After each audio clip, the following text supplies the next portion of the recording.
Doesn't it technically take a lot of energy, or is it? Okay. Here is the closest you could come. Matter can't do that.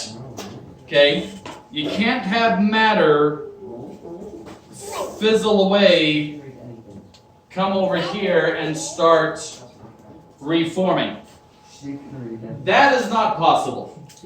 What can travel is information.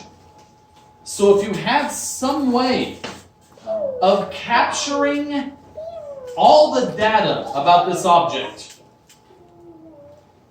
objects would be a little bit easier because we wouldn't care as much about accuracy. We could just know what all the atoms are in which layer, and then we could just transport over here and create the same atoms. Now, even that, you wouldn't exactly call it teleporting, you'd call it copying.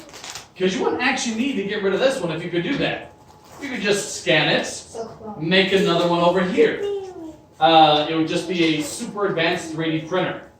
Now, could you teleport a person? That's where it gets really, really, really, really hard. Because human beings are more than the sum of their parts. We are not just atoms put into a certain layer.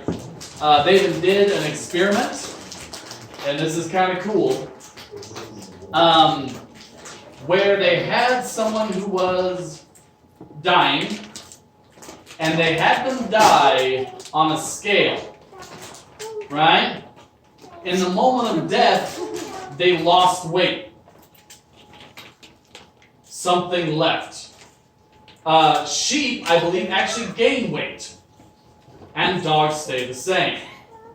Leaving one scientist to believe that dogs have no soul. I knew it all along! Dogs don't go to heaven. Apparently dogs don't go to heaven. So yeah, that was something. In fact, the guy with the sheep was actually wrapping them in plastic. To make sure, to account for any escaping gases or anything. Am I maybe it was this, maybe it was that. He actually wrapped the sheep in plastic and then had them die and weighed them as they were dying. I don't know. There hasn't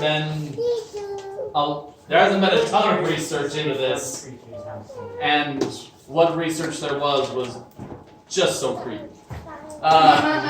Like people wrapping sheep in plastic and waiting for them to die. I'm just saying there was reason for concern with those. So, suffice it to say, even the most advanced scanner that could get all of the atomic information, you could probably build a copy over here of a dead person. There is something more. There is something more than just the sum of our atoms. There is energy. There is even a soul. However your own personal belief system works with that. But even scientifically, there is something more than just the atoms in a living human being. So, if you try to transport a human, you just copy dead versions of that person. Alright, so I stand on the transporter pad, it scans me, and creates a dead version of myself on the other pad. Wait, no brain? Oh, it'd have the brain and everything, but it would be dead. My brain does not magically depart when I die.